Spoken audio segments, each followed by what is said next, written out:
નમસ્કાર. ગોપાલ ઇટાલિયાનો મોટો હોબાળો. ડેડિયાપાડાના આમ આદમી પાર્ટીના ધારાસભ્ય ચૈતર વસાવા છેલ્લા 1 મહિનાથી વધુ સમયથી ફરાર હતા. આજે તેમણે પોતાના સમર્થકો સાથે પોલીસ સ્ટેશનમાં આત્મસમર્પણ કર્યું હતું. ચૈતર વસાવા પર વનકર્મીઓ પર હુમલો આરોપ છે. તેમના આત્મસમર્પણ બાદ ચૈતર વસાવાના વકીલ ગોપાલ ઇટાલિયાએ કેટલાક વિસ્ફોટ ખુલાસા કર્યા હતા અને કહ્યું હતું કે ચૈતર વસાવા અત્યાર સુધી ઘરે જ હતા.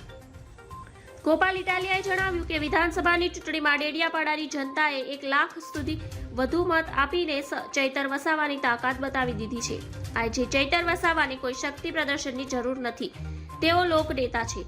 ગોપાલ ઇટાલિયાએ કહ્યું કે ચૈતરભાઈએ સ્પષ્ટ જણાવ્યું છે કે 1.5 મહિનાથી તેઓ પોતાના ઘરે જ હતા, પરંતુ કોઈ આવ્યું જ નહીં તો શું કરે.